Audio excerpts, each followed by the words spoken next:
Donc, petite capsule vidéo pour parler d'un sujet très chaud, 12 mois par année. La nutrition pré-entraînement, intra-entraînement, pendant l'entraînement, post-entraînement. Donc, plusieurs questions. Peut-être une capsule vidéo, ça serait intéressant pour immortaliser quelques réponses. Alors là, ici, je vais vous parler d'un protocole qui s'applique monsieur, madame, tout le monde.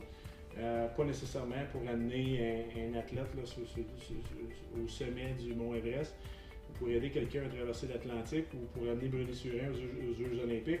C'est sûr qu'il y a des amalgames d'approches et de produits. On peut être très fancy, très spécifique. Monsieur, madame, tout le monde, qui vont être bien servis par ça, qui est en contexte de perte adipeuse, donc qui essaie d'oxyder le plus possible les graisses. Alors ça, c'est les gens concernés. Les cas spécifiques, on peut adresser ça cas par cas. Pré-entraînement, qu'est-ce qu'on essaie de faire? On essaie d'éviter les glucides.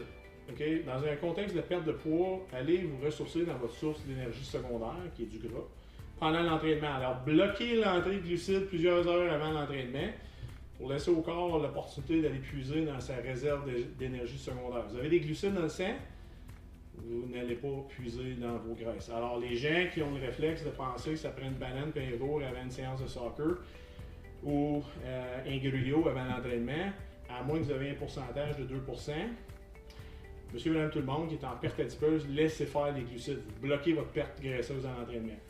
Alors, on a besoin de quoi? On a besoin de protéines, parce qu'on veut stimuler vos neurotransmetteurs, votre dopamine, les endorphines, la sérotonine, l'acétylcholine notamment, donc des neurotransmetteurs qui vous gardent focusés, qui vous gardent motivés, qui vous gardent allumés à l'entraînement. Alors ça vient d'où? Des protéines.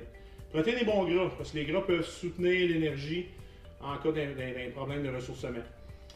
Alors, protéines qui sont faciles à digérer, vous pouvez prendre un poisson 1h30 avant, donc un poisson style poisson blanc. Vous pouvez utiliser l'huile de coconut pour la cuisson. Vous pouvez prendre un café avec l'huile de coconut. L'huile de coconut qui est une source d'énergie rapide pour le corps. Okay, à l'entraînement, sans stimuler votre insuline, donc sans bloquer la perte graisseuse. Ceux qui connaissent le MCT Oil, c'est un peu le même principe, donc c'est un gras qui est utilisé pour carburer. Vous pouvez le prendre dans un café ou en cuillerée. Un shake de protéines non dénaturées, protéines Nouvelle-Zélande, donc c'est sûr que c'est liquéfié, donc c'est intéressant de mettre des protéines en circulation dans le circuit sanguin parce qu'on sait qu'à l'effort, votre corps n'attend pas la fin de l'entraînement pour vous briser, pour récupérer des fibres qui ont été endommagées. Alors c'est intéressant de lui donner des matériaux de construction en partant. Même chose, des œufs, c'est intéressant, des avocats, du poulet. Donc, il y a à l'époque une viande rouge, un gros T-bone, quelque chose qui est dur sa digestion. Mais ça vous donne quelques options. Pré-entraînement, vous pouvez ajouter des légumes, des petits fruits un peu, mais carburer davantage dans du bon gras et dans des protéines. Pendant l'entraînement, ben là, ça va être de s'hydrater et on peut ajouter quelques formules. J'oubliais. Pré-entraînement, vous pouvez y aller avec des formules d'oxyde nitrique, d'afflux sanguin aux muscles, créatine, arginine, citrulline, nitroglycine et j'en passe, 15-20 minutes avant l'entraînement. Donc, intra-entraînement, là, vous pouvez soutenir l'hydratation de vos cellules avec des électrolytes, complexe de vitamine B, un petit peu de glucides, pas trop. Rappelez-vous qu'à l'entraînement, vous ne voulez pas boire un gallon de mélasse. Là. Vous bloquez, vous inhibez vos productions d'hormones de croissance, qui est vraiment utile à l'entraînement pour stimuler un entraînement prolifique. Vous pouvez également ajouter un petit peu d'acides aminés à chaîne ramifiée, les fameux BCAA.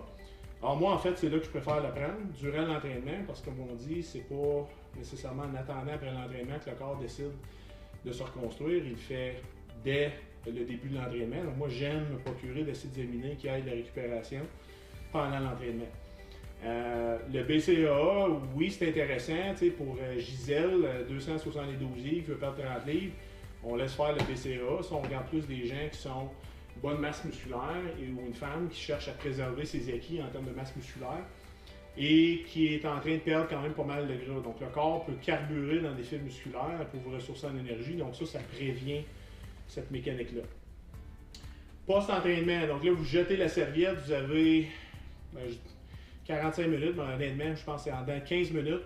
C'est important de se ressourcer dans 2 sources de nutriments vitales. Sucre à action rapide, pour rebalancer votre sucre sanguin que vous avez perdu, puis les protéines, parce qu'on se rappelle, le corps a été endommagé. Donc là, ça, c'est pas après une marche là, en haut du bloc ou après une randonnée pédestre, c'est après un entraînement musculaire, où est-ce que vous avez endommagé des fibres musculaires. Alors, sucre à action rapide, un sucre qui rentre vite dans le sang, donc brocoli, raisin, fraises, bleuets, ça passe pas, ça s'absorbe lentement.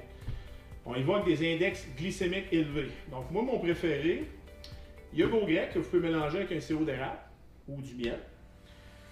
Vous pouvez rajouter un kéfir qui est sucré également, cette sorte-là, Liberté au Costco. Alors ça, c'est un probiotique, c'est un lait fermenté. Il y a des sucres rajoutés, donc vous pouvez l'utiliser après l'entraînement pour vous ressourcer en sucre, mais aussi rebalancer votre flore intestinale. Qui en mange une durant l'entraînement, à cause que vous prenez du sang, de la digestion, vous l'amenez en périphérie dans vos muscles. Autres sucres à action rapide sont intéressants, c'est l'ananas, index glycémique élevé, les kiwis, les abricots. Et un de mes préférés également, c'est la fameuse galette de riz avec une confiture biologique 100% fruits, que là j'étends sur la galette de riz et que je prends avec une protéine de Nouvelle-Zélande concentrée. Alors ça aussi c'est un mix intéressant. Il y en a qui vont prendre du riz blanc avec du sirop d'érable, avec une protéine à côté. Et ça pourrait être un blanc d'œuf également. Un blanc d'œuf, même le poisson blanc que j'ai mentionné, là, ça s'absorbe rapidement et ça ne soumet pas la digestion de fortes contraintes. Alors, post-entraînement, ça donne 15 minutes et 1 heure après, là, vous pouvez poursuivre avec votre alimentation de tous les jours. Et ça ici, si vous faites ça sur une base régulière, vous allez optimiser les bénéfices de vos entraînements. Vous allez vraiment optimiser votre hypertrophie musculaire, votre récupération des tissus endommagés. Rappelez-vous, plus de tissus musculaires, plus de mitochondries, plus de petites fournaises à combustion d'énergie et donc plus de capacité à brûler du gras quand vous faites dodo. Alors merci pour ta gueule, si vous avez des questions, posez-les sur la plateforme ou à moi-même, ça me ferait plaisir de répondre.